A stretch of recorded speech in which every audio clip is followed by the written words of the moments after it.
खबर है कि इलॉन मस्क की कंपनी स्टारलिंक ने साफ कह दिया है कि मुफ्त में यूक्रेन की फौज को इंटरनेट नहीं दिया जा सकता। स्टारलिंक की तरफ से अमेरिका की सरकार को कहा गया है कि अगर यूक्रेन में इंटरनेट सेवा देनी है तो उसका खर्च उठाना पड़ेगा।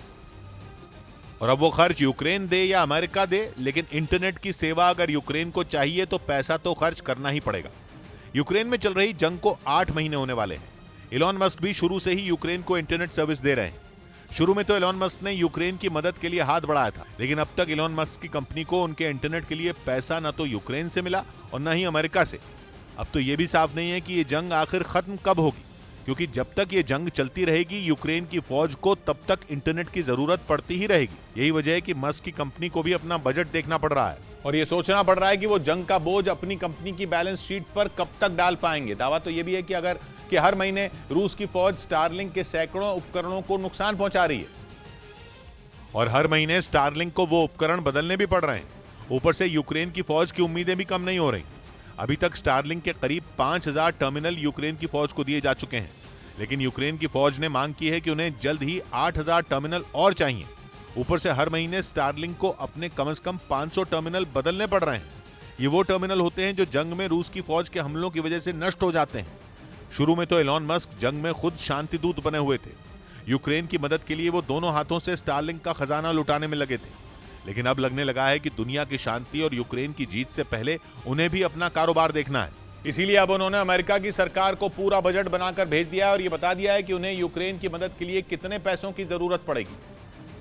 और सबसे हैरान करने वाली बात यह कि स्टारलिंक ने जो आंकड़े दिए हैं वो कुछ महीनों के नहीं है, बल्कि स्टारलिंक तो 2023 तक का अनुमान लगाए बैठा है।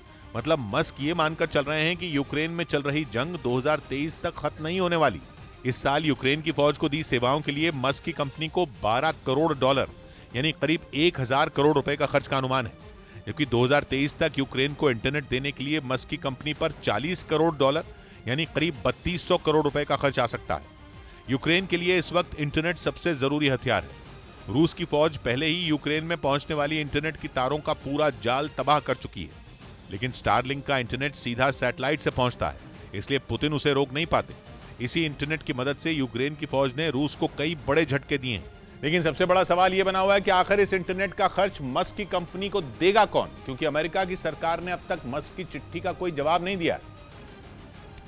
जिसका मतलब यह निकाला जा रहा है कि अमेरिका को स्टारलिंक पर पड़ रहे बोझ से कोई फर्क नहीं पड़ता। बाइडेन को इस बात में कोई दिलचस्पी नहीं है कि यूक्रेन को इंटरनेट मिलता रहेगा या नहीं मिलेगा। दूसरी तरफ अमेरिका की अर्थव्यवस्था इस वक्त बुरे दौर से गुजर रही है। मुमकिन है कि अमेरिका इस बोझ को यूक्रेन पर डालने की कोशिश करे। हालांकि यूक्रेन पहले से पुतिन की मिसाइलों के हमलों से बेहाल है। हथियारों के सौदों ने यूक्रेन का खजाना तो काफी पहले खाली कर दिया था।